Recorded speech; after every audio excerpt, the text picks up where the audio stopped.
Salut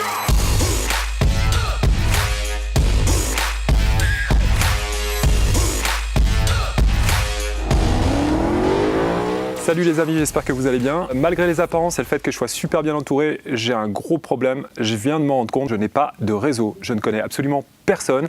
Est-ce que c'est grave, docteur? Ouais. Quelqu'un?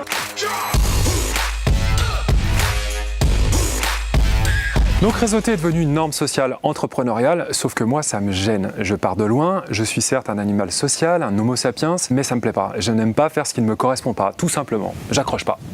Alors, est-ce que j'ai le droit de réussir aussi? Est-ce que c'est possible?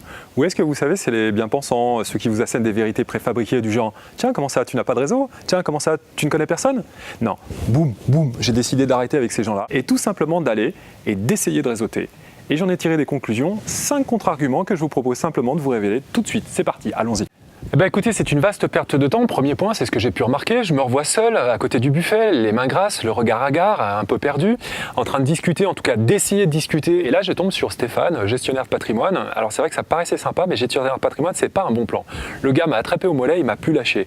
Il voulait me coller un audit gratuit, il m'a parlé de SCPI, il m'a parlé de placement, enfin bref, il m'a perdu complet quoi. Et au final, il m'a eu à l'usure quoi. Et on a perdu un temps fou à parler de ces produits qui ne m'intéressaient absolument pas.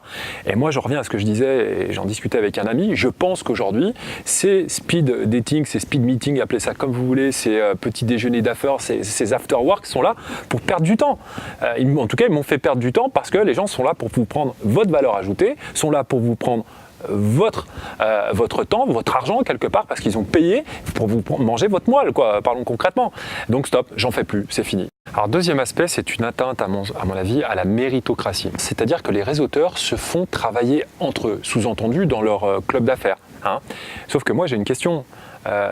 Déjà, la taille d'un réseau n'est pas infinie et je pense qu'un jour ou l'autre, ils vont devoir en sortir.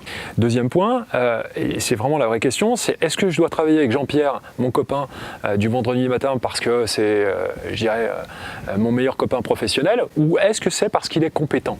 La réponse est évidente. À mon avis, c'est la compétence qui doit guider vos choix et non pas parce que vous êtes, entre parenthèses, dans une forme de copinage et de réseautage, on va dire, amical. C'est pas une coterie, d'accord? Le réseau, je suis absolument pas d'accord pour le transformer en une forme de rabais de compétences. Or, aujourd'hui, c'est ce qui se passe. Concrètement, c'est absolument ce qui se passe. Le réseau, c'est aussi le royaume de l'hypocrisie sociale. Moi, j'ai un copain allemand, Heinrich, qui dit « Garde-toi des chats qui lèchent par devant et gratinent par derrière ». Parce qu'on est tout à fait dans ce monde-là et c'est tout à fait ça. Vous savez, les gens qui bombent le torse, qui se donnent un air en donnant un anglicisme sur deux, qui se tutoient facilement, etc. C'est pas le mien, c'est pas mon monde. Moi, ce que j'aime, c'est rester frais et authentique comme un bon fromage de chèvre. Ah merci, c'est sympa. Hop, et voilà. Ça a du sens, c'est la vie, c'est authentique, c'est frais. Ça, c'est pas réseau, je suis désolé. Attention à l'effet château de sable. Moi, j'ai une question. Est-ce que c'est pas dangereux aujourd'hui de faire reposer son business model, en l'occurrence sur un réseau de prescripteurs, souvent qui n'est pas forcément très étoffé, et en plus qui connaissent pas forcément votre métier aussi bien que vous? Moi, ça m'interpelle toujours, surtout si, on va dire, de gros pourvoyeurs de business, notamment, je sais pas, Martine qui est au département RH vient à disparaître au Canada pour X ou Y raison, ou alors que vous soyez plus en odeur de sainteté, on va dire, sur votre club d'affaires préféré. Je pense que ça risque quand même de déstabiliser aujourd'hui les fondamentaux de la société. Surtout qu'en plus dans les réseaux on peut vite avoir des conflits d'intérêts, c'est toujours délicat. Et on se retrouve finalement avec une boîte qui n'est pas autoportée et une boîte qui devient fragile. À mon sens, pour monter une boîte autoporteuse, structurée et pérenne dans le temps, je ne sais pas si c'est la meilleure idée, on va dire, de la faire reposer aujourd'hui sur un réseau. C'est encore une fois mon avis. Alors les amis, attention aussi à la perte de focus, ça c'est un vrai risque. Il y a un Américain qui a dit aujourd'hui « Sois tellement bon qu'ils ne pourront t'ignorer ». J'adore cette phrase. Et moi j'essaye de m'appliquer cette devise, même si elle n'est pas facile, jour après jour, année après année. Parce que les sollicitations sont nombreuses et le réseau en fait partie. Pour le coup, je vais être très clair, échanger une carte de visite autour d'un buffet froid, ça ne m'intéresse pas. Écouter un start-upper à la mode me parler du dernier réseau social, à dire pour les animaux, ça ne m'intéresse pas.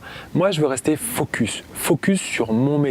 Et je veux agréger un maximum de compétences aujourd'hui par le biais de mes qualités, de ma valeur ajoutée, que ça soit professionnel, personnel ou amical. Quelque part, c'est une façon de ne pas tricher, c'est ma vision des choses. Alors oui les amis, on peut réussir sans réseau, c'est quelques arguments pour vous faire comprendre qu'en plus de ça, c'est même pas forcément la panacée, d'accord? On peut même commettre des erreurs en étant trop réseautage. Et aujourd'hui, je dis oui au réseau, mais à condition de laisser venir les gens à vous par le biais des compétences. Et attention à ne pas se perdre et à garder le focus sur son métier. Moi, j'en suis la preuve vivante, j'ai jamais réseauté. Et ça ne m'a pas empêché de prospérer. Donc, see you soon les amis. Je vous souhaite une très très bonne fin de journée ou de soirée, peu importe. Et à bientôt.